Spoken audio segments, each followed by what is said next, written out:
Good day, and welcome to another episode of Throwing It Back with Sean Farrell. I'm Sean Farrell. God is great all the time. All the time, God is great. And let's get right to it.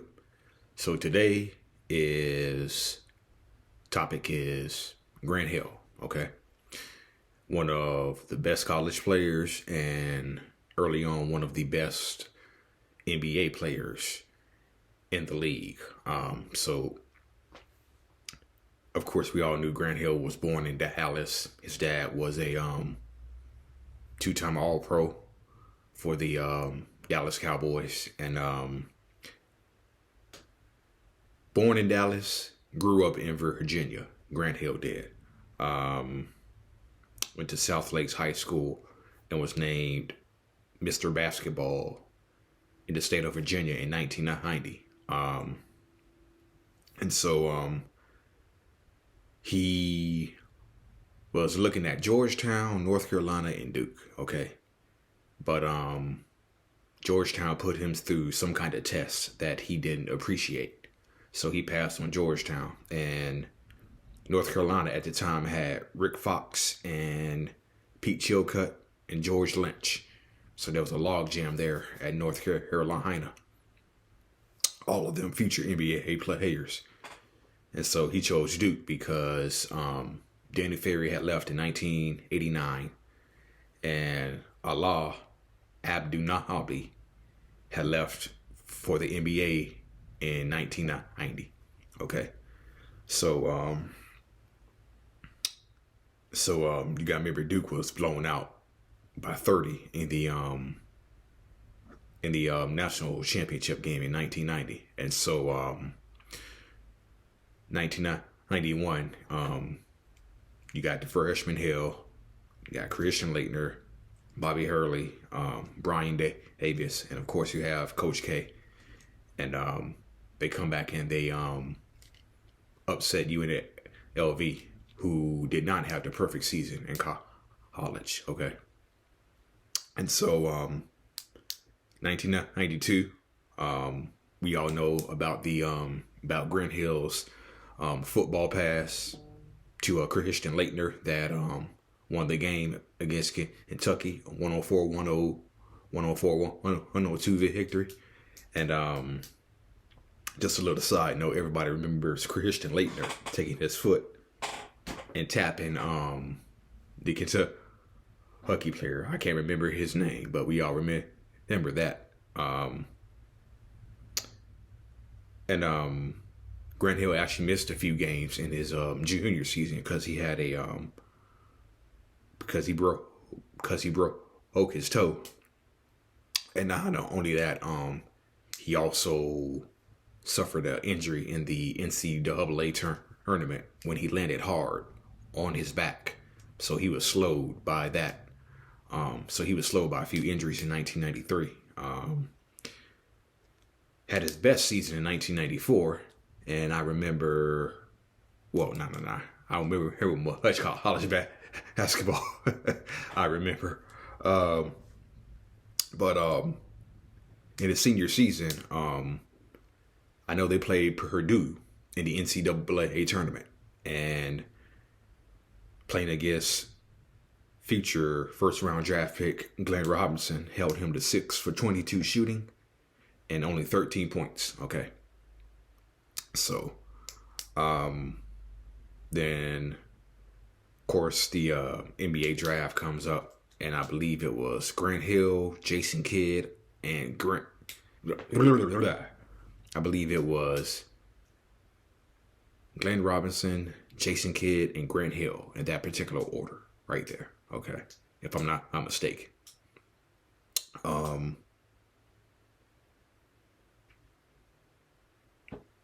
He had a pretty good debut. Grant Hill did. He had 25 points, 10 rebounds, and 3 blocks his first game. So he was going to be special. Dennis Rodman was gone from the Pistons. Lambert was gone from the Pistons. And Isaiah Thomas had retired after the last game of the season, which he tore his Achilles. And but Joe Dumars was still there. And Grant Hill readily admits that he hated Joe Dumars because Grant Hill was a Bulls fan. He was a big Michael Jordan fan. So he hated Joe Dumars. And so, Dumars took him under his wing. And his first coach was Don Chaney, former coach of the year with the Houston Rockets. They also had Allen Houston, too. And they had Lindsey Hunter. And Allen Houston averaged 20 points per game of his own. Okay.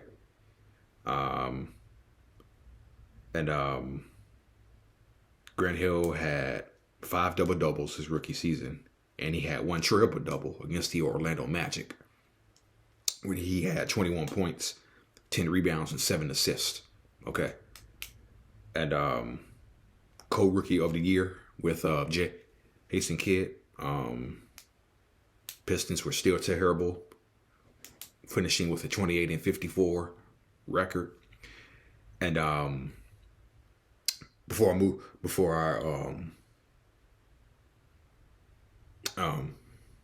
Isaiah talked about the fact that the Pistons were in the Grant Hill sweepstakes. Okay, Isaiah remembers that because Isaiah recalls the Pistons were going to sit Isaiah. The Pistons were going to sit Isaiah, then put Lindsey Hunter, then let Lindsey Hunter play because Isaiah Thomas recalled that the Pistons were in the Grant Hill sweepstakes. Okay, so yeah.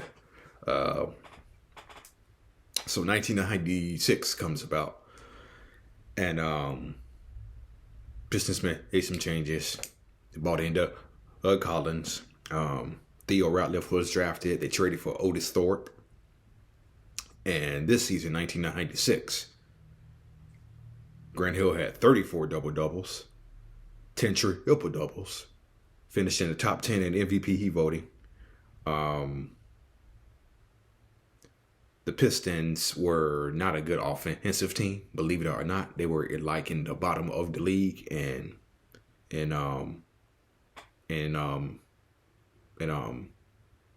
defensive. So, but they had a top, in the bottom as far as scoring offense. Okay, scoring offense. It was their defense that was in the top 2 in the league. That led to a remark. That led to turnaround in the 95-96 season. They finished 46-36, lost to Orlando in the first round. Grant Hill had 21 points and 11 rebounds in this playoff debut. Okay. And he also held Penny Hardaway to 42% shooting the whole series. So he could do it. So he could score, rebound, defend. And he also won a gold medal with the USA Dream Team that summer too. So yeah. Like I said, the Pistons had a bottom 5 scoring offense that year. 1997 was even better for Hill as a team and for the Pistons. He finished 3rd in MVP voting. And the Pistons were one of the premier teams in the NBA. They started 16-3, were 34-12 at the All-Star break, and ended up finishing 54-28 that season. He finished 3rd in the MVP vote, which meant he was right behind Karl Malone and Michael Jordan that year. That's how good Grant Hill was. And went to the playoffs against the Atlanta Hawks. It was a close series. And if you remember, in Game 5, Steve Smith hit one of the most impossible threes. Steve Smith hit one of the most impossible threes to win the game for the Atlanta Hawks over the Pistons. So So along comes 97 to 98. Grant Hill's doing his thing. And but after but the Pistons were only 21 and 24 at one point. Okay. They were only 21 and 24. And it was during the season that they traded two of their best defensive players, Aaron McKie and Jerry Stack. No, blah. I know, butchered that. Okay. Let me start that over. It was during the season they traded two of their best defensive players, Aaron McKie and Theo Ratliff, to the Philadelphia 76ers for Jerry Stackhouse and Eric Montross. And they say that Jerry Stackhouse became expendable because of the emergence of AI. So yeah, he became expendable. Shipped him to the Pistons. But Doug Collins was fired, and Grant Hill had grew tired of Doug Collins. Said he really wasn't enjoying the game. So Doug Collins is gone. They replaced him with Alvin Gentry, but they didn't do much better under Alvin Gentry. And Dumars was still there. And Jerry Stackhouse wasn't going to unseat Joe Dumars as a starter. And so when Stackhouse came to the Pistons, he was the sixth man. He was the sixth man because Joe Dumars was still there. So Stackhouse started out as the sixth man for 2 years. The Pistons finished 35 and 47 in the 98 season. And 99, the lockout year, Grant Hill played in all 50 games, was doing his thing. Joe Dumars last season, Pistons started out 3 and 5, ended up finishing the season 29 and 21. Lost to the Hawks in the first round. And the interesting thing about that Hawks series was, the Pistons-Hawks series was that every game that was played was a blowout. Game 1 was a blowout for the Hawks. Game 2 was a blowout for the Hawks. Game 3, a blowout win for the Pistons. Game 4, a blowout win for the Pistons. The only semi-close game was Game 5 when the Hawks won by 12. Okay. But other than that, the 5-game series was a blowout. So yeah.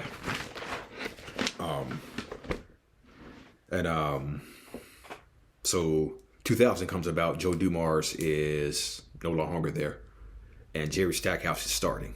So they have the duo of Hill and Stackhouse.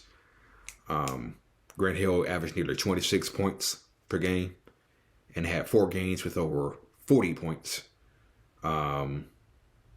Pistons finished 42 and 40.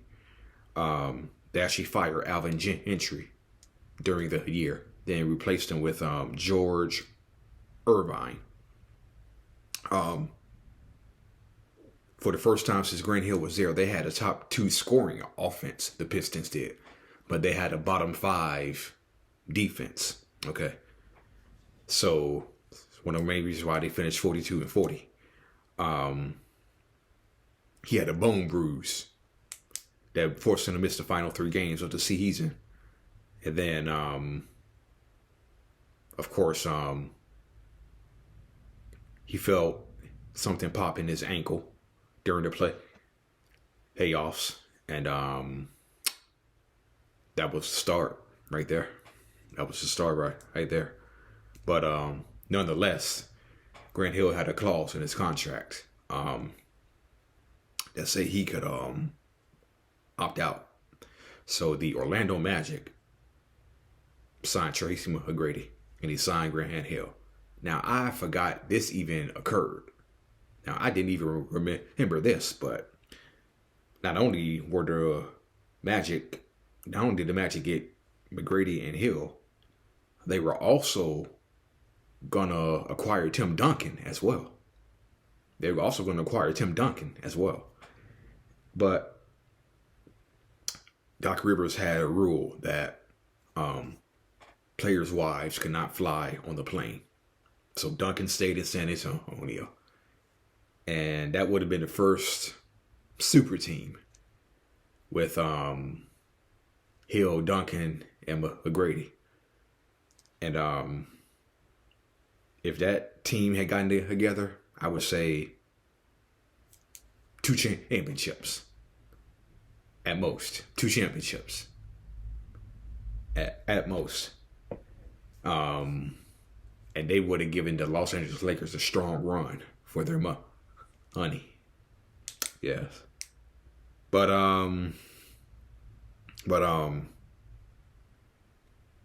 Grant Hill played in only 4 games that year.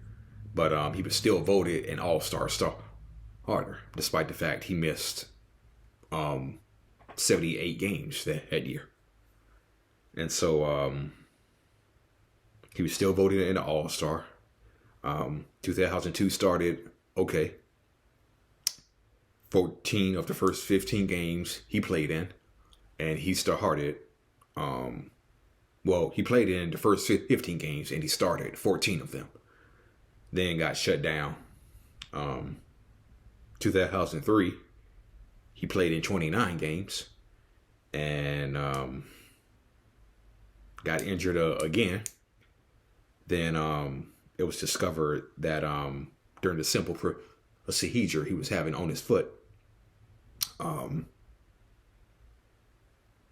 he had 104-degree fever, was having convulsions, and it was later discovered that he had a staph infection. So his wife, you all know who is Tamia, had to rush him to the hospital. And his wife also learned that she had multiple sclerosis. So yeah, it was kind of a rough time in Grant Hill's life. Missed the entire 2004 season. Came back and played in 67 games in 2005, and he was a all-star starter again. So I guess you can say a version of Bernard King, Grant Hill was. Only at this time, Grant Hill missed large chunks of 2001, 2002, 2003, and 2004. Okay, so there were 4 straight seasons of injuries for Grant Hill, as opposed to Bernard King, who missed the rest of 1985 after playing in 55 games, all of 86, then came back late in the 87 season. So, the Magic had Dwight Howard. They had Jameer Nelson. And Orlando was moving towards a new era. And so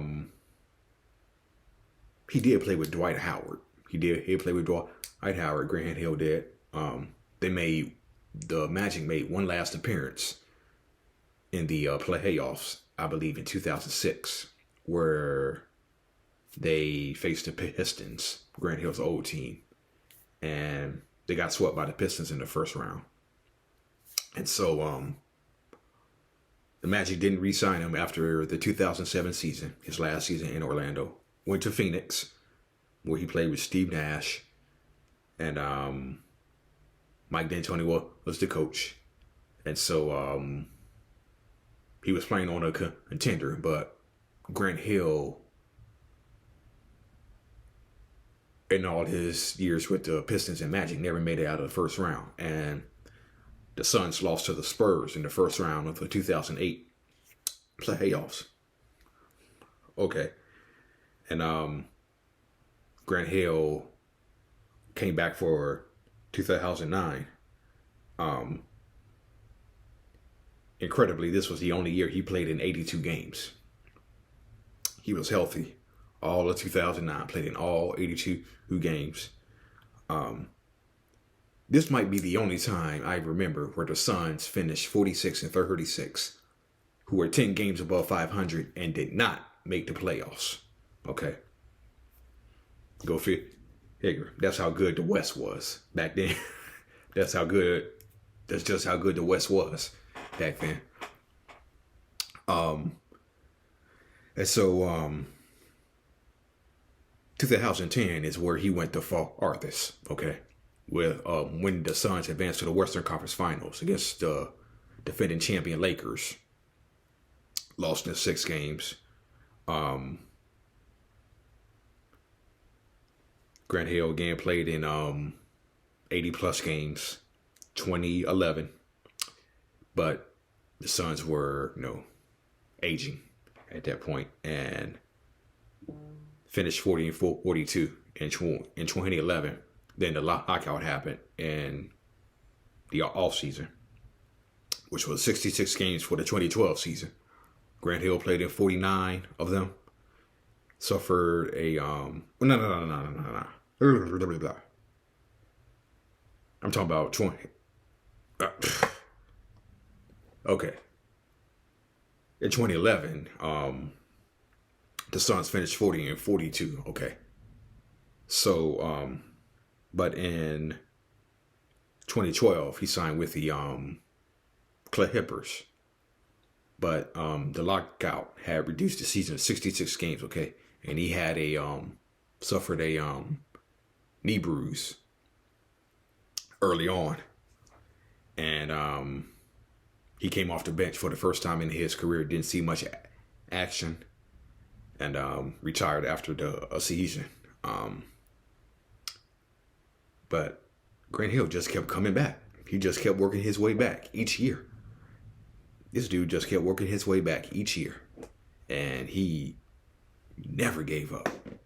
This dude never gave up, even after being injured. This dude right here, man. Yeah. His foot injuries stole his prime, but he never gave up. He kept coming back. Coming back. And at the back end of his career is when he was the healthiest. Okay. He never gave up. Grant Hill never gave up. Yeah. So just want to close with this. Grant Hill, during the NBA Open Court episode, Grant Hill actually took off the sock to his shoe he was wearing. And he actually showed the scars from his ankle and foot that had operated on. And the scars were like still there. And then I remember Kenny Smith saying, that's the price of success, of being a great player. Yeah. So Grant Hill was telling a story. They had a segment on NBA Open Court, knowing when it's over, okay? And so then Ernie Johnson opened up the segment by saying, we have a panel here with a combined 95 years of NBA experience. And then Isaiah Thomas would hit like, Grant. Ooh.